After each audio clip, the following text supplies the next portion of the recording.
You're watching the News Channel 15 Highlight Zone with Joe Whalen. Sports coverage you can count on with the Highlight Zone starts now. That's a great opportunity to be able to play in first round. I think we got a pretty good game plan against them this time around. We're going to have to play them either way, so we figured, hey, let's get out of the way now. We're going to get them eventually, so why not the first week of sectionals?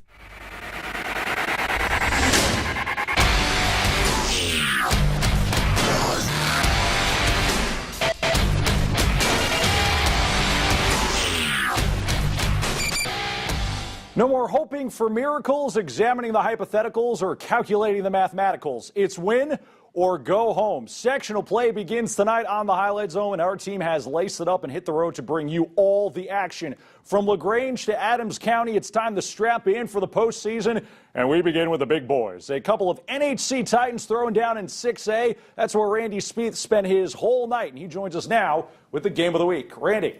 Yeah, Joe, Carroll and Homestead, they're called rivals, but until this year, it's been all Spartans. Homestead had won 10 straight games against the Chargers. That changed 3 weeks ago when Carroll snapped that streak at Homestead, 51-34. Carroll back at Homestead to open 6A sectionals. It's your Highlight Zone game of the week. There's Carroll's Drew and Justin Tranquil facing Homestead QB Logan Ormsby tonight, but Ormsby and the Spartans trailed 28-7 to start the second half. Homestead with it. Ormsby looks deep, has plenty of time, but both Tranquils there. Justin ends up with the interception and a big return for the Chargers. Carroll had a great chance to extend their lead right after that, but would stumble on the ensuing drive. Chandler Boggs, the QB, can't handle the snap, and the Chargers are out of scoring range. Homestead with the ball now and moving down the field. Ormsby drops back, hits John Lark. That catch good enough for a Spartan first down. Few plays later, fourth down for the Spartans. Ormsby over the middle to Carlos Sanchez. But Sanchez can't hold on. Chargers take over on downs. They make Homestead pay. Boggs using some play action, then throws this 46 yards. Comes up to, that would be Tyler Winklejohn coming down with that. Sets up this short Drew Tranquil score. Chargers go up 35-7 with 2 minutes to go in the third. Same score now as we go to the fourth. Chargers add to it. Justin Tranquil goes right, then finds daylight. 79 yards on this one. He sets a single-game school rushing record tonight with 254 yards on the ground. He and the Chargers win 49-7 to advance. Coach Dinan always preaches that we want to be playing our best football by week 10. And after that loss to East Noble, we just kept building, came together as a team, came up with the motto all in. And the guys tonight, we unified, came together, and it was a stepping stone into the playoffs, and we knew that. Big game. It feels awesome. The whole team did a great job tonight. They came out, battled hard. Defense really stepped it up after that first drive and gave us a shutout there after that. They got to score, and that's what adversity is all about. You have to handle it. You've got to come back and you've got to deal with it, and our kids did. The kids played very hard. They really did. They had a great desire, great tenacity, great resolve all week long in the practice. So I compliment our seniors in the way that they played. We've preached about the Chargers' offense of late, but now they've only given up a total of 14 points in the last three contests. Carroll won its 5A sectional last year to advance to regional, and Joe, now they're just one win away from back-to-back regionals. Carroll hitting on all cylinders, but Randy, of course, the question that Neon Nation has right now, who are they going to play in the next round? Other side of the 6A bracket, let's check out the action. NLC runner-up Warsaw visiting Northrop at Spooler Stadium. One problem for the Bruins, they were down 33-zip at halftime. Things looking up in the third, though. Mike Snyder up top to Aaron Thomas. He's 6'8", 191 pounds. That's like, what, 2 pounds per inch? 20-yard game, but the drive would stall. Warsaw, on the other hand, did one thing all night, and they did it well. Run the football. Tanner Belaz, 28-yard gain, busting loose. 3 plays later, Tyler Packard caps the scoring drive. It was 40-zip at that point. Northrop would make it respectable at the end, but their season is snapped by a final of 40-20.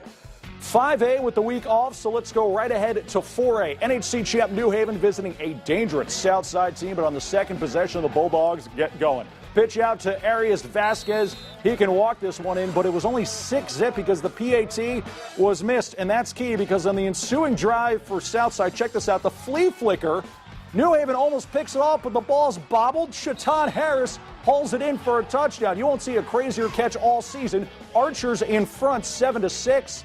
But the Bulldogs back at it. and back to Vasquez. Look at him, turns the corner and rumbles all the way inside the south side 15-yard line. That led to a field goal, and then following an interception by the defense, Vance Scheer looking long for Travis Crow. 28 yards, he can walk this one in. New Haven wins it with ease, 47-14. Norwell beat Columbia City at the Nest last Friday, trying to knock the Eagles out of the playoffs this Friday. And this one all about Pearson Harnish, the QB keeper. Look at that. Shades of his older brother, just rumbles all the way for the big gain. And then Harnish looking downfield, can't find anything. And when in doubt, just use the legs, big fella. Runs this one in. It's 28-0 at that point. Chandler would be proud. Later, Pearson sharing the wealth hits William Gerber. This goes inside the Eagles' 10, but the defense stays tough. That drive would not lead to any points. This one would. Columbia City gets on the board. Trevor Bolf punches it in, 28-8 at that point, but Norwell moving on to the second round of sectionals for the second straight year. Knights win big, 45-28. Bishop Dwenger, a tough draw to open sectional play. The Saints going on the road to face a 7-2 Northridge team, but the Saints were leading this one 7-0 early, and then the defense coming up big. The Raiders facing 3rd and long from their own 21, and Tanner Love throws it right to William Bloom. And the interception for the Saints would lead to points. Check this out. They fake the dive, and then the pitch to Ryan Sonater. He's in from 13 yards out. It's 14-0. Bishop Dwenger getting comfortable. Northridge facing a 3rd down again. This time, Love connects with his own team, hits Carson Payton, 55-yard gainer all the way inside the Bishop Dwenger red zone. But the Saints D stout. It led to a field goal. Dwenger moving on. They win handily, 28-3. In Kendallville, East Noble trying to extend a great season. The Knights hosting Northwood and going to their big weapon early. First drive of the game ends with a Brandon Mabel short touchdown, and it's 7-0 East Noble. Band was liking it, but the Panthers, they come right back. The give to Luke Edwards, and Luke letting loose. Takes this one all the way inside the East Noble 20, and a few plays later, Will Kirkwood decides to keep it.